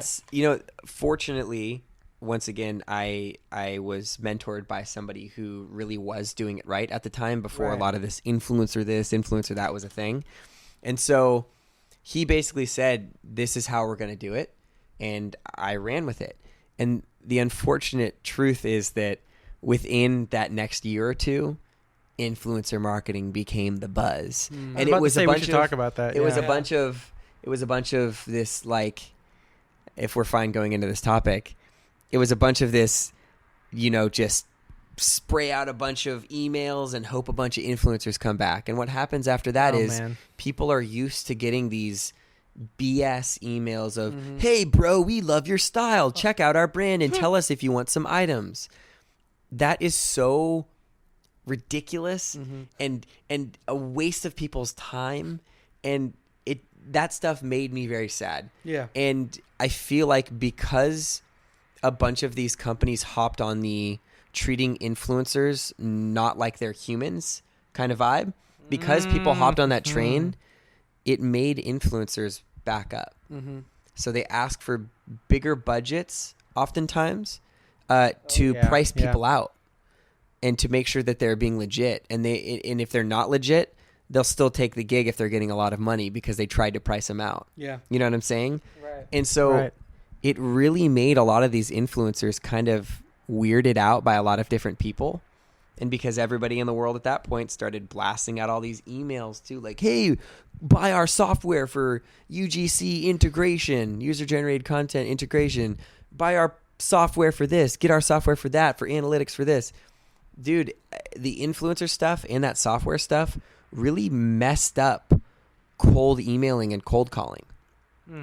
And so I think because I was taught by somebody who was a human and wanted to treat people like humans, I decided to just keep at what I was doing. And if I want to work with a brand, I will find a way to talk to somebody who owns the brand or is like, the director of marketing and talk to him like a human. And if I want to talk to an influencer, I'm not going to send them a DM from the company account and be like, what's up, fam? Do you like our stuff? If so, send us an email with your sizes and your address. I want to talk to them about, hey, are you comfortable doing this? If we do send you some products and we give you this amount of money, are you comfortable doing this many stories, this many posts? That's what I'm into. I want to know about them before I just send product to them. Fortunately, I've never been a part of a campaign where it's been, there's been a huge disconnect between the company, myself, and the influencer. And so you kind of started getting into this, but when you're looking at companies to get involved with, besides, like obviously, making sure everything's as ethical as possible, stuff like that. Yeah. What are some of the things that you look for? I mean, honestly, if I vibe with a brand, I'm probably going to try to reach out to them. I post a lot of stuff on Instagram with the clothes that I wear, and I tag them if it's something new and the company's still around. For instance, I was in New York for work last year, and I went into opening ceremony. Cool store. There's some cool brands in there that I definitely appreciate. And I was looking for a pair of glasses, but I really didn't want to spend $400+. Right. There was this company called Local Supply, and I figured out, oh, they're a company out of Australia, good price point, like $85 or so a pair. Yeah, okay. And they're made of recycled plastic, which is great, kind of on the ethical end. They're made in a good factory in China, but an ethical factory. And I ended up buying them. I would post a bunch of photos of me wearing them, and they kept on asking, yo, can we repost these photos? Can we? I'm like, dude, of course. You didn't even need to ask. And I ended up getting in touch with the director of marketing. I told him, I said, hey, man, if you ever need a campaign produced, if you need some more content for social, I'd love to do it for you guys. And they were super open to it because they knew what I had done on my own with an iPhone. Right. And I told them about the photographers that I would use. I sent them some of their work. I told them some of the influencers that I can shoot. Boom, a month later, I pitched off to them, hey, let me shoot this cool campaign with you guys. They built a whole campaign around it, and we shot for my friends who are models and influencers. I had one of my best friends, Alan Daniel Photo on Instagram, if you want to check his work out. Very good photographer. Alan Daniel Photo. I had him shoot the campaign. I produced it, and it's awesome. And it's being tossed out right now on @LocalSupply. Yeah, on their Instagram. I'm on their website right now, and I gotta say that their shit is dope. It's nice. Yeah, it's great. And it's one of those things where if you aren't able to buy like Garret Light, I think is the way you say it, glasses, or like super expensive Ray-Bans, this is a really solid entry where you still have a bunch of style and a few like vintage style frames, and it's not going to break the bank. And so, you know, if you guys are into these and you don't get the name of it, just go on my Instagram and you'll see them tagged in most of my posts with glasses. You genuinely like them. I genuinely like them. And that was super cool to me, getting that pat on the back from the brand, being like, dude, we love when you wear them. Let's put some on your friends. And you shoot a bunch of the content with some of your friends and let's see what happens. And fortunately, it looks like I'm going to do another program with them. Oh, cool. Coming up soon. We're in the process of talking about it. And, you know, it's nice when a company really appreciates what you do and how hard you work. Yeah. I, like my brother, we learned from our parents to not half-ass anything. Like if I'm going to put a program on for a company, You're gonna whole I'm ass going to it. I'm going to whole ass it. There you go. I'm going to put my whole ass into it. Nice. And that's really something that I stand behind. Because it sounds like the big thing for you is just making sure the companies are just kind of like a little bit more like, you know, they're not just like faceless. They're kind of just like more friendly, I guess. Totally. Yeah. I don't plan on working for an Old Navy or any of that anytime soon. You know, I've been really fortunate that over the past year and a half or so that I've lived in Los Angeles, I've kind of transitioned from these mid to high level companies, just in terms of assets and how big the company is and where they are, where they aren't, to a lot more smaller consulting jobs. I like it so much more, man. Yeah. I mean, one of my favorite things that I do right now is probably my favorite thing that I do is work on 2120 Handcrafted with a guy named Aram Venerian. I basically get to work in footwear, learn about shoe production, get wholesale accounts for us, which is awesome, which means I get to talk to people. I love to talk. I think you guys figured that out. I think like a Japanese store is carrying them. I think I saw before. Yeah. And now a New York store? Yeah. So we're going to have a store in New York that we did some custom stuff for. We've got a place in Japan now. We've got a store. Actually, the bloke is about to be carrying our stuff here in Pasadena. And so that stuff's developing, and I'm in the process of reshooting some stuff, all of the product with a few friends for Aram for the website. So we're redoing the website right now. We're going to get together a pamphlet that we can give out to select retailers that we really feel like mesh with our brand well, because we don't want to just be in any store. You know, we want to be in there with complementary brands that we feel like we stand behind. Right. And so we're making, you know, a pamphlet so we can get that out to people and make sure that we get some of these accounts that we think that we're ready for. Okay. And it's been a lot of fun. We're mainly direct to consumer. We sell through Instagram and through our website. We prefer to get right to the people, but there are certain areas that we can't get to, like Japan. So we want to make sure that some of our friends who own those stores in Japan, they've got our product. I really stand behind these shoes because I was a fan of them before I started working with them. So yeah, how did that come about? Dude, I was walking through Inspiration last year, and I saw these shoes. Yes, yeah. Oh wow. So it was like a year and a month ago, I guess it would be, maybe even less. I was walking through and I saw these shoes, these loafers, and they stand out. Oh yeah. It was the vegetable tan loafer that I had seen online before, and I asked him. I said, "This is 2120 handcrafted." He's like, "Yeah." He's like, "Who else is here?" He's like, "Oh, it's just me. I run this whole thing myself." Like, what are you Are you kidding me? Yeah. And dude, we just got along right out the gate, and we met up later that week and just kind of talked about things. And he said, "Yeah, dude, I'm down to do a little commercial and have you direct it and produce it." I'm like, "Let's do it." And so we ended up doing that, and it was a ton of fun. We ended up becoming like best friends, and now I am kind of like a partner in the business. I do really everything with him now, and I'm so fortunate that happened because Adam taught me to value my work, and he's, I think, the first person to entirely value what I have and help me learn about things that I didn't even know I had to offer. And so working with 2120 has been hands down one of the best things for me moving to LA. Yeah, because I think, spoiler alert, we're probably going to be doing an entire episode about 2120. So Ethan, I'm going to leave this up to you. How much of it do you want to get into now? Yeah, I think that's a good place to stop. I think for sure. Over it and For sure. So how often is it mostly that like you approach companies, or has there been any case where a company has said, "We really like your work. We would love for you to work with us"? I think the referrals that I've had have been either through friends or through companies that I work with, them saying, "Oh, we've got a sister company that does this. Do you want to help us out?" Like, for instance, I was working at Logitech Ultimate Ears. They acquired Jaybird, which is a Bluetooth headphone company. Yeah. And when they did that, they said, "Hey, you guys need an influencer marketing program. Garret Gooch, he's the guy who does it for us. He's going to do it for you." And so I got that gig. And then here in LA, I'll work for somebody. I'll produce a little campaign for them. And then they'll tell their friend who makes handmade this or bespoke that. Right. It's great. So I've had a lot of those types of recommendations. I haven't had a lot of people like reach out to me cold on Instagram or on my website and be like, "Dude, work for us," because there's so many people out there doing similar things to me, right, tooting their horn. I'd rather get in with a company and do everything I can to make them happy, and then if they want, they can recommend me out to other people. Garret Gooch does not toot. Garret Gooch does not toot. Never tooted once. And I quote, right? But so can End you? quote. And so some of our listeners, obviously they come from a wide berth, and I know all 10 of them, right? Yeah. But what can you tell us a little bit What's up, more 10 guys?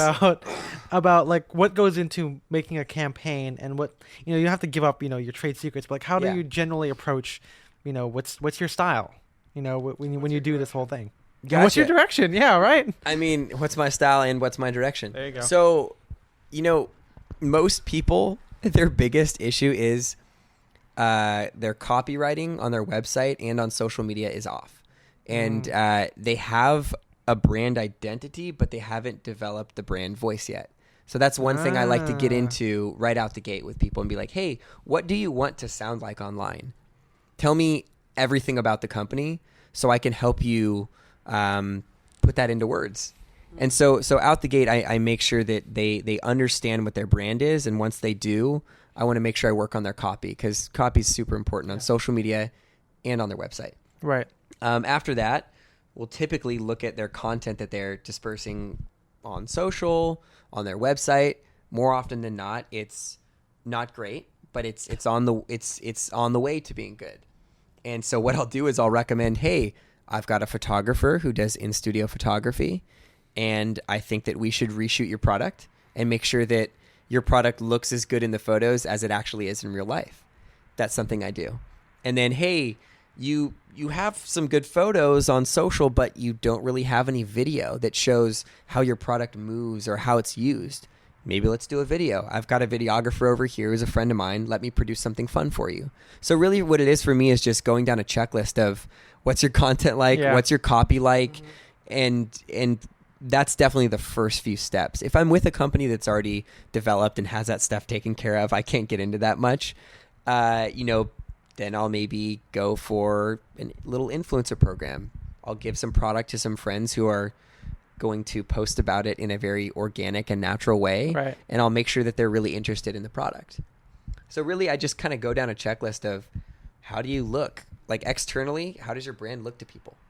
And if I find some places that need some work, I'll recommend some people that I work with, and I'll see if we can get together a budget and make it happen. My whole goal is not to make a ton of money, and I'm not out here just like trying to take a bunch of money from people and never work with them again. I want to give them a budget that is appropriate. Yeah. Because everybody's asking for way too much money out here. That's the truth. People are asking for $20,000 for this campaign, dude, and we'll kill it for you. And they don't do anything. They barely work. They put a bunch of weird software bots behind your account, so it looks like their stuff is killing it. Bots are a joke. If you buy bots as an agency for a company, so it looks like your work is good, you're an asshole. And I will say that again. Mm-hmm. If you are making it seem like your work is good when you're doing it for a company and you are lying about it, you are an asshole. Mm-hmm. That's not something I will ever do. And so that's definitely not the approach that a lot of people do. And they'll ask for a big budget and then put a bunch of bots behind a campaign so it looks like it's successful. That is not okay to me. It's not okay at all. It's not authentic. So what I do is I put my budgets way down. I ask for less, and I hopefully what I'd like to do is give them more. Mm-hmm. I like to make sure that out the gate I'm giving them a really inexpensive entrance to working with me, and I like to prove it with my friends. Yeah. It's not just about me. I'm fortunate that I get to work with a bunch of super, super talented videographers and photographers who are all great friends of mine. I wouldn't be anything in this industry if I didn't have them, because I don't shoot, I don't do video, I don't edit, I do write copy, and I do produce campaigns, and I have a knack for creative problem solving when it comes to social media and branding. But I can't do any of this if I don't have my friends. Wow, that's super cool. Now, do you find that this problem happens a lot? Do you come across this issue that like you said, that brands have with their social media and their copy is lacking? Like, how often do you come into that? Because I feel like as much as we are living in the future, I see that happen quite a bit for some random reason, And I'm not going to say any names or anything, but I do see it. Yeah, I don't want this to sound rude or anything, but most companies could work on social. Mm-hmm. Oh yeah. Here's the truth. A lot of us buy stuff just based off what we see coming from their account. And if you're posting a photo that's pixelated, you're posting copy that has a bunch of typos. Mm-hmm. You're not tagging people who need to be tagged. Yeah. You're doing it wrong. You really need to be meticulous about that stuff. And it really does matter. And most companies could use a lot of work on it. I think that I think you should always be working on it. If you're not working on it, I think you're headed in the wrong direction, because things are always changing on Instagram. Oh yeah. Things are shoppable now. You've got stories. You can do all kinds of crazy stuff that you couldn't do 6 months ago. Mm-hmm. You need to adapt, and you need to make sure that your software adapts with it. Your photographers adapt to it. Sizing is different. You really have to be on top of these things, and a lot of companies aren't.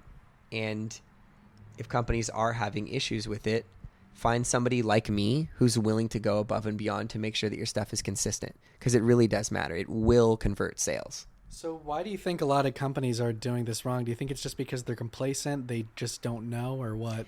A lot of times either they don't know, or they've hired somebody who is not prepared to take all of that on, because it is a lot of work. Mm-hmm. Or they have somebody who's really good at one thing and not good at another. A lot of social media managers, sometimes they're writers and the copy is off the hook. It's amazing, right? but they don't know to size photos a certain way to make sure that they're not pixelated. Yep. It's just simple little things like that. You got to make sure that you find either a group that can complete it for you or an individual who's very well-rounded. A lot of companies can use a lot of work. Oh yeah, I definitely agree. Dang it. Did you have something Yeah. else? Yeah. Well, I mean, so what companies out there, like, let's get into kind of bigger brands. Are there any companies out there that come to mind that you're like, these guys get it? Yeah, dude. I mean, okay, let's go to in-studio product photography, like on an actual individual. Yeah. Essence, if you guys have heard of that. S and then Sense, Sense. I think so, yeah. Essence, yeah. I think they're out of Canada or something like that. They might be out of Canada. Their product photography is unbelievable. But if you're going to hire for other in-studio photography, especially for stuff like footwear, my friend Bradley Calder is unbelievable. He's about to shoot everything for 2120 handcrafted. Nice. For the website revamp. There's a new company that I'm friends with that does super, super rad in-studio creative photography. They're called Blue Made with 2 L's. Oh, yeah, they made the cap that Josh had. Blumade. Yep. Blue Made. They're out of New York. Everything's made out of Belgian linen. Unbelievable product photography. They just came out with this new little campaign they did for all their new spring stuff. And it is so rad. There's weird plants all over the ground, and people have their stuff all tied up, weird jackets and crazy layers. The lighting's beautiful. They kill it. They really kill it. These like big? I mean, maybe Essence is probably the biggest one, right? Or Blue Made too? Yeah, Blue Made's like a mid-level, small to mid-level company. It's just run by a husband and wife duo, and they kill it. They look like they have a huge team behind them because they've got a lot of good friends that help them with that photography. Right. But everything else, dude, they do themselves. There's a lot of hardworking people out there. Dang. Yeah. Honestly, I have to say, a lot of the companies that are really doing it right, they're not those giant companies. Yeah. They're small to mid-level companies that work their ass off and hire their friends who also work their ass off. That's the truth. Like the Teenaged, for instance. I'm wearing their denim right now. Those guys create really, really cool campaigns. They get their friends together. They shoot on like Super 8 cameras. That sounds awesome already. Okay. They send like zines in the mail when you buy stuff from them. They're cool. Their Instagram is super rad. It feels like a story. What is their Instagram? Because I'm looking up The Teenage, Thee. The We're looking it up right now. Ellen Show. Ellen Show. That's it. That's the campaign. That's the best. Those guys create super rad campaigns, and a lot of their other friends in the industry also create beautiful stuff. Dang. I have to say, man, a lot of people who involve their friends in creative industries kill it.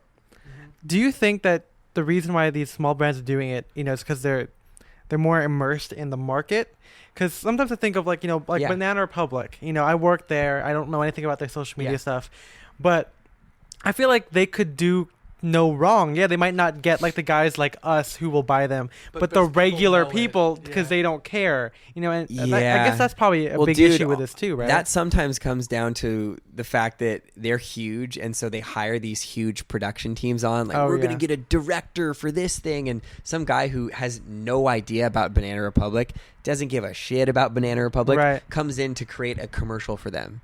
And it's just an idea that they have about something that they probably wanted to use that they got approved, and then they just did it. Right. Or some photographer who doesn't care about the company comes in to shoot all their stuff, or does some cool lifestyle shoot, but they just do it for themselves based off what they want. Right. When you're talking about a company like the Teenaged, right? Yeah. The Teenaged. Those guys are hiring their friends who are already involved in the company. They wear those products. They believe in their friends. They'll allow the company to maintain a little bit of creative control so they can get out what they need, but they give their friend an opportunity to really throw something to the brand and show how they see the brand out in the wild. Right. A lot of those guys are like ex-professional skateboarders and ex-designers and trendsetters from back in the day. They kick ass, and they hire oftentimes like young friends of theirs to go on and do super rad work for them. It's really, really impressive. Once again, I think it's great for people to keep things tight. If you want to produce something good, maybe give your friend an opportunity. I think more often than not, people are willing to support big brands that don't respect them, and they really should just be supporting the people in their circle. Yeah. I think the most important thing that I've learned here in LA is don't be friends with somebody unless they support you the way you support them. I make sure that I go to as many friends events as possible. Oh yeah. So when it comes to me putting on Gooch Collective parties with my brother, they're going to be there. People show up. Yeah. And that means the world to me. I mean, I'm there. I've been two for Ethan 2 Wong so is our photographer. It's There you pretty go. Well, it's good. gonna be 2 for 2, but I got the flu. He so got I'm the first flu. one too. There you go. Flew for 2. That's funny. You know, Thanks. I know. To kind of put a classic men's wear spin, I think that's what we've been talking about. It's still especially true. I mean, you know, like I think Drake's is probably the best one right now, who is killing it social media wise, who's killing it Beautiful branding-wise. content, for yeah. sure. Yeah, I mean they do like. I think this is more of an education for Spencer because I think we've looked at it and but you know because okay, so there's, for people who don't know, Drake's is a Thai brand. Well, started as a Thai brand. Now they do tailoring and everything. Mm-hmm. And they're technically in 2 areas. They're in London and New York. And their content is so great. Like they blend their studio photography with their workshop photography with like model stuff, like in studio models, and then they have like their lifestyle in New York stuff, and it all seems so authentic and real. Yeah, Like I wouldn't doubt that a lot of that is in-house, done like by a creative team that's with them. I honestly wouldn't doubt it because experts are producing that stuff. Well, yeah, you know. But like, I mean, because I went to the New York one, they their stuff is shot by a photographer who has his own line, and I was curious. Oh, like, beautiful. Yeah, his name is Fred Castleberry. I think he prefers Effie Castleberry. Oh, He's kind of in the circle though, yeah. Yeah. He So that kind of is. goes back to my previous point about Yeah, you know, it's like so Yeah. similar to like you think. So he does his own made to measure line. Cool. But he loves Drake's ties and he wears Drake's ties, and I think that the creative director, designer, the head of like Drake's, Michael Hill, was like, when they were setting up the New York store, they said, this guy Fred, he's super cool, love his stuff, why don't we hire him to do photography and like Awesome. and just photography, you know, like that's it. And Fred was like, sure, I'll do it. And he's done like weddings, or he's done like other campaigns before, and I think his stuff is so good because even though he has his own line, like he's able to make Drake's look like its own thing, you know. Exactly, man. And Exactly. it's I love it so much. I try and emulate that look whenever I'm shooting my friends, you know, like us hanging out, like eating, you know, gabbing boba. I love For taking sure. those pictures. And sure. you know, this is like a quick shout out to Drake, because I think that in the world of classic menswear, they are killing it in that regard. Because, you know, Ethan constantly talks about, he thinks that the reason that, you know, he thinks that people will be more likely to buy something if they see regular people wearing it, or regular, just, you know, it doesn't look like a fantasy. It looks like something Dude, that, yeah. and that goes back to the exact reason why I run these influencer campaigns. You have regular bloggers, regular people Right. wearing product, using product, not just these tall, beautiful models being like, buy this. That stuff doesn't work anymore. You can't just like put something on a celebrity and think that the whole world's going to buy it, unless it's a lot of stuff in the women's market that can work for certain celebrities. But the truth is that Menswear is a little bit different. menswear is a little bit different. If you are trying to sell a pair of selvage denim, you Right. can't just like put that denim on some super famous actor and just, oh, it's going to sell now. That's not really the way it works. Your best bet might be to find somebody who works in the industry, who has a huge following, gift them a pair, and then see where it goes, because they might put it up on social and their huge following might follow suit. Well, because, you know, when you're talking about like how it doesn't work with influencers for menswear, I think it's like, for the most part, like guys just like don't give that much of a shit. Like if I have someone come into work, come into my work, and they show me a picture of like, you know, like if they show me a picture of at like a celebrity at a red carpet event, and they're like, I'm looking for a tux that looks like this, they don't say, like, they don't go to like Tom Ford and say, give me this exact tux that you put this person in. Yeah. They just They go to like some random place, and they're They like, go yeah. to Topman and try to find something that looks Exactly. similar, or ASOS. Yeah. And, you know, I was about to ask you, like, how do you find your influencers? And I guess you answered it. Like you say, you go after people who are technically in the industry, like they're not apart from it, who just blog for the shit for the sake of like getting free shit, which I feel like happens so often now. Yeah, and I hate it. That's tough because a lot of people make a living off of this. Yeah, like I have a significant amount of my friends in Los Angeles are bloggers who make good money off of doing this work. Yeah. And when it is a hobby for people, no offense if it is a hobby for some people, but when it is a hobby, sometimes it makes things tougher on people. Because the people who where it's just a hobby of theirs, oftentimes they'll be more lax. And being too lax in emailing and in contact with the company and the content you produce and how quickly you produce it, that can mess things up for the people who run their blog like a business. I'm not saying which one's right, but I'm just saying that those two being very separate, it's kind of, there's like a weird overlap where companies don't know how to treat people.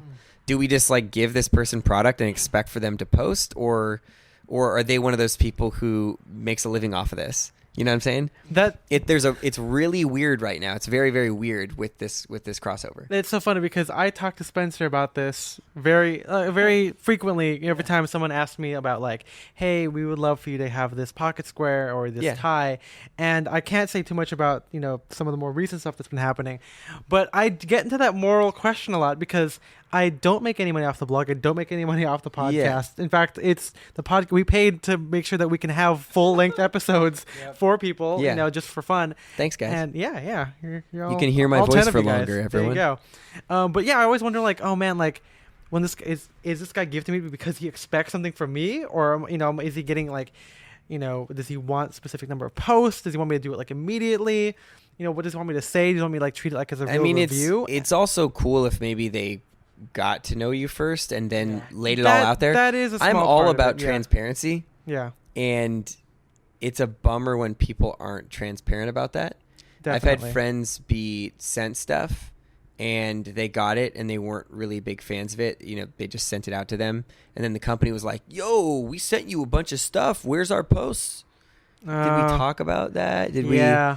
I think transparency is super important in really every aspect of our life. Oh yeah. I make sure I'm super transparent with clients to manage expectations, very transparent with influencers so they can manage their expectations and I can manage mine of what I expect out of them. Right. And there's got to be a give and a take. It definitely, man, I wish people would be more honest and open about what they expect from people. It really helps out. It really does help out. Helps out in dating too, right? Am I right, guys? Yes. Oh yeah. Oh yeah. Thanks, Bonesaw McGraw.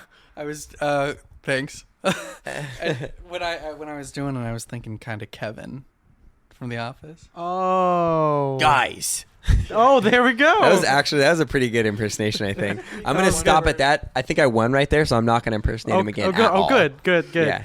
But yeah, no, that's a really good point because I do like you said, if they were to come out and talk to me a little bit, I think I'd be more comfortable. Yeah, I mean, dude, if they want you to post about it, he should just say, hey, we really like what you do.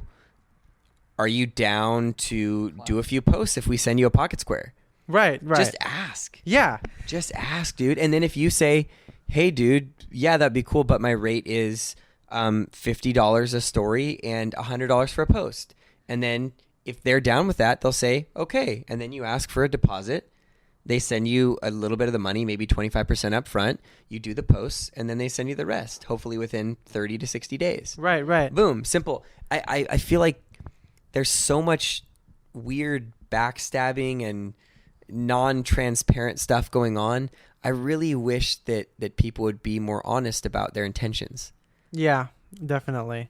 The subject of paying is something I also think about because I try and make everything. I mean, I buy everything myself. Yeah. And only recently have people been like, "Hey, do you want some free stuff?" Yeah, want some free stuff, right? And with maybe some expectations of something. Right. I gotta. You don't want to be a sellout. Have you had many of them be transparent about it? Yeah, they usually just say like, "Hey, can we send you a pocket square for a post?"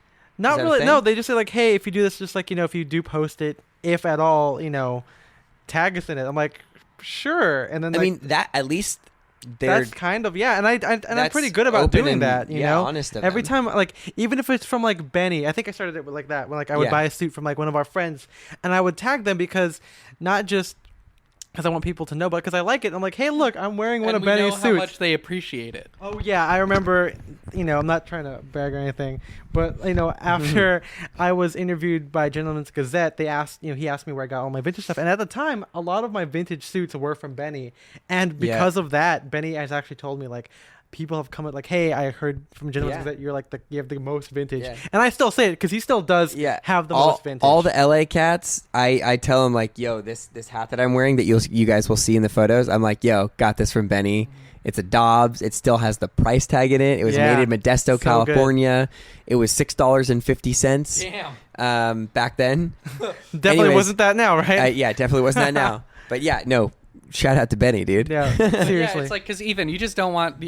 I'm not going to name any names because we shouldn't burn any bridges. Yeah, no But burning. you don't want to be like a lot of kind of more popular menswear. Like we watch like I guess- menswear videos, and I it's guess- like he starts talking about something, and we play like here's the plug, like that. Like we're like because I think when we're gonna talk about, I was gonna ask you what you think the future of I guess influencer marketing in fashion is, but I want to say hate watch, but I bored watch a lot of these YouTube menswear guys. Hate watch is kind of funny. I've never heard that. That's funny. Yeah, I like that. and these guys, they'll have videos of like top 10 things you need for spring, and then they'll just talk about something that's like so weird. And check like, out like here I'm gonna do an impression because this could apply to any three people, but like and when you're wearing that shirt, you gotta check out. You can make sure the honeys see your Vincero watch. And now let me tell you about Vincero, and then a little pop-up thing will come up like sponsor of this video.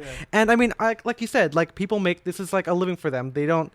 I don't want to say they don't have the passion for it because I don't know them. Yeah. But I find like there's a big difference between what I do and what they do. And there are some people who do what I do, they write about tailoring, whatever, and they get paid for it, but I still think it's a little bit more authentic and it's a little tough. bit, I mean, I'll touch on kind of both of those topics where I see it going and what's going on now.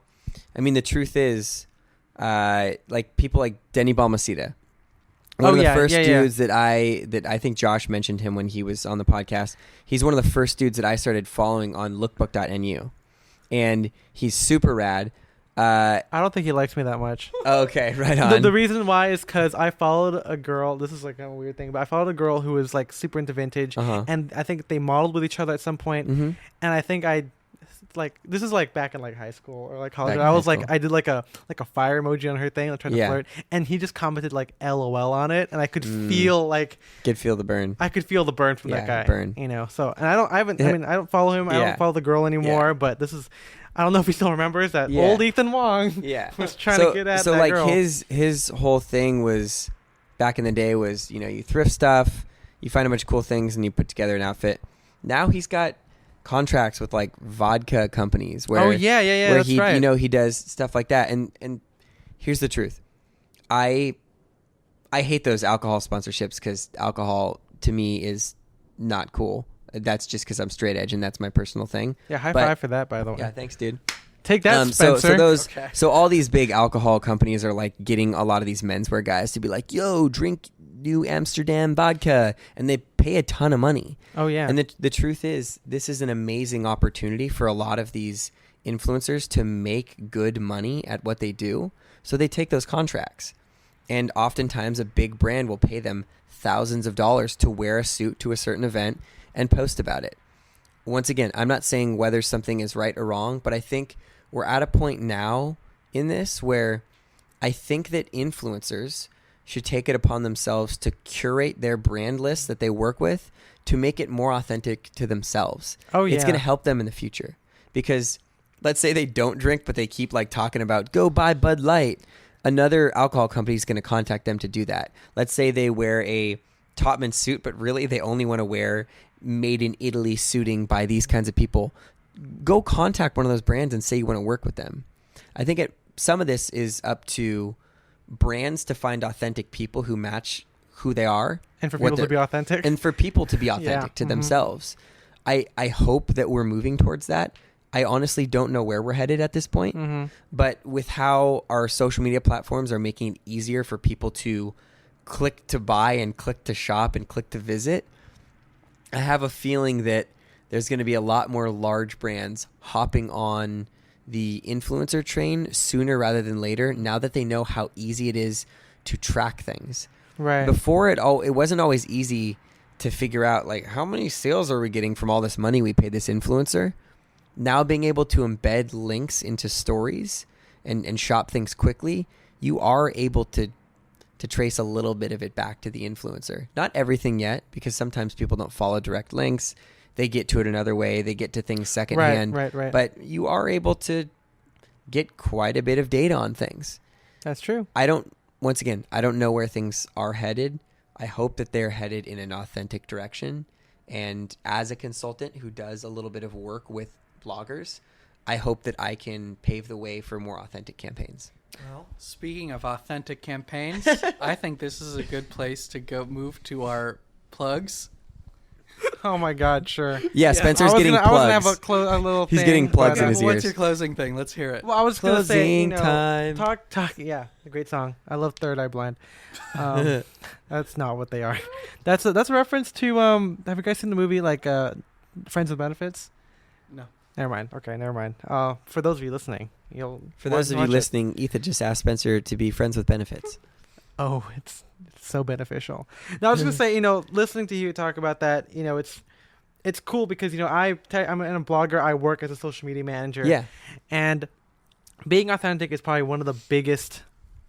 Not really challenges, but the biggest thing I try and live by. And it's something that I hope that it's not out of control right now, but just something I keep in mind moving forward. If this stuff keeps happening, which part of me is like, I want it to. It'd be nice to work with other stuff and shed some light on some brands that people haven't heard of that I haven't heard of. totally. But it's also part of like, I feel like I'm still not done sharing my view on menswear, and sometimes it's hard for me to, put the two together. Like, it takes a long time for me to do a blog post. Like, say I'm writing about beanies right now. That one's out. Oh, it's out. Yeah, okay, it's out because I did that randomly a few nights ago.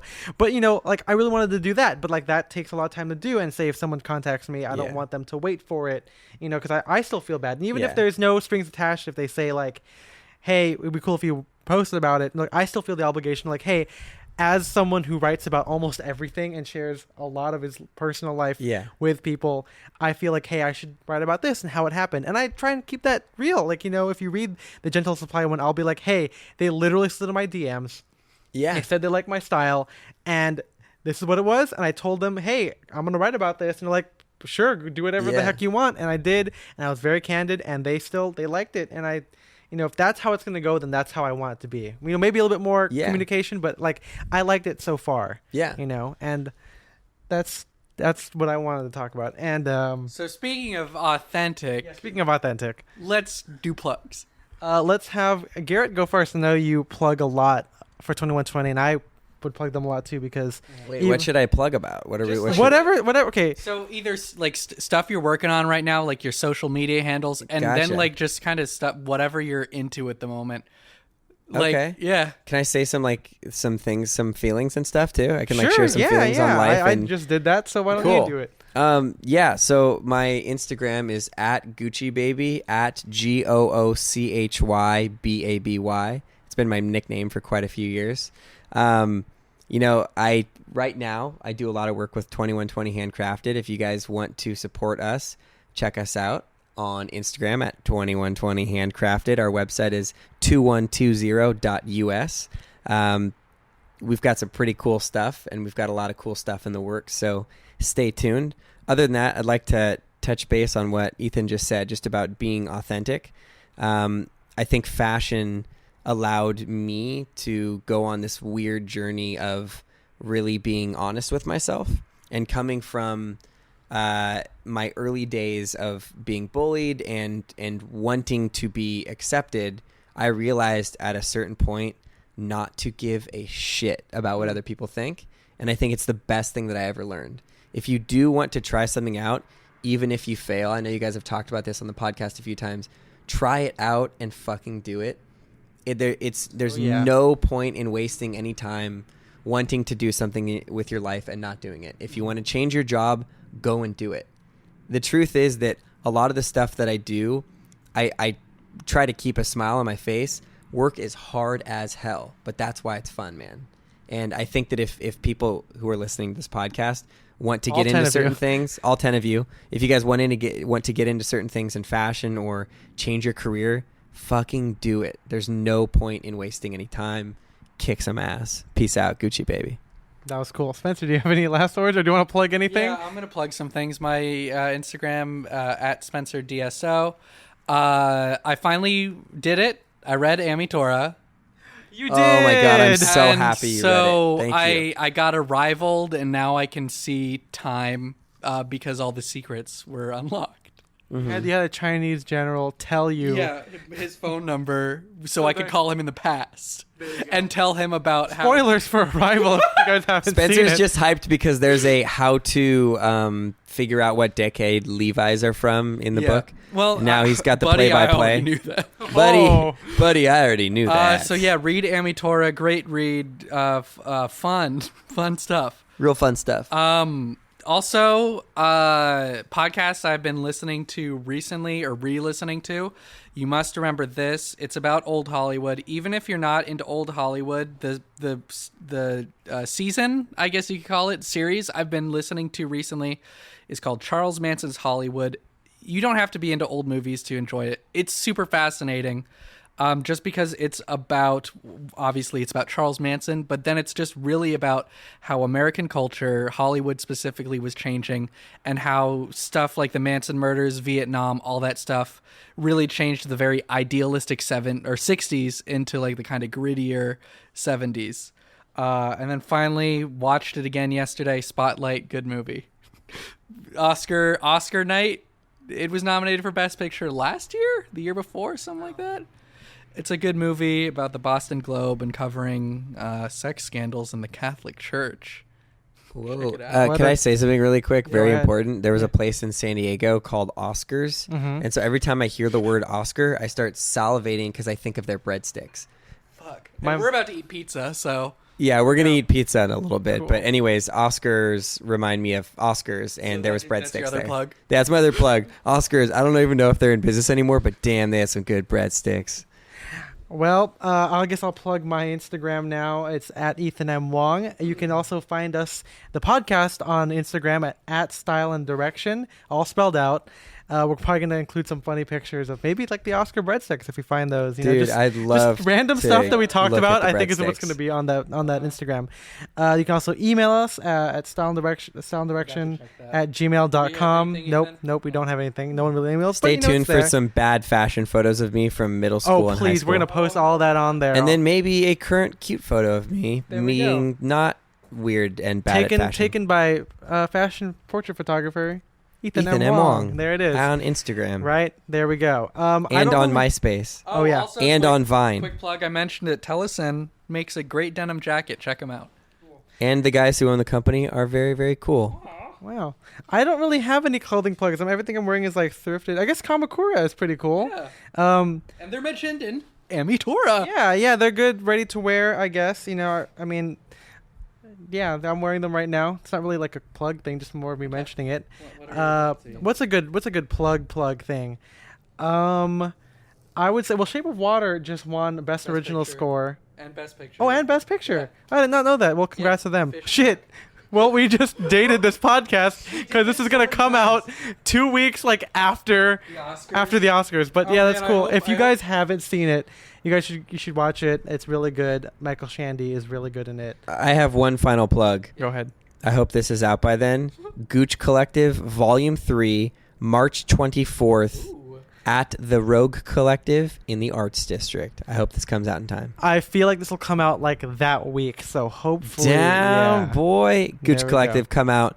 There's going to be brands that I work with, brands that I might work with, Ooh. a bunch of amazing musicians. There will be boba again. Noise. And Favorite if you Daniel want, Day-Lewis movie. yes, there will be boba. Yeah. And if you guys are feeling wild, come out on the dance floor, grab me by the hand. I'll spin you around, and we'll get jiggy with it. And come say hi to Ethan and Spencer. Yeah, because Because- they're the Gooch Brothers boys. Yeah, we love that's these us. boys. And I'll take your picture if you be like, hey, Ethan, take a picture of us. There were some people there that I took pictures of that I did not know. But I said, like, hey, can I take a picture of you guys? Hey, And can it I was take a super pic? cool. Yeah. So as our final last segment thing, we're going to ask you, Garrett Gooch, to come up with our sign-off And today. will this be the one that sticks? So far, all have. So you want me to failed. just like say a phrase about, or just like something about? What do you like when people sign off? Like, what would yours be for this podcast? Daddy's home. Love it. Daddy's home. We'll see you guys Next in the next time. one. Bye-bye. Bye. God, that was awful.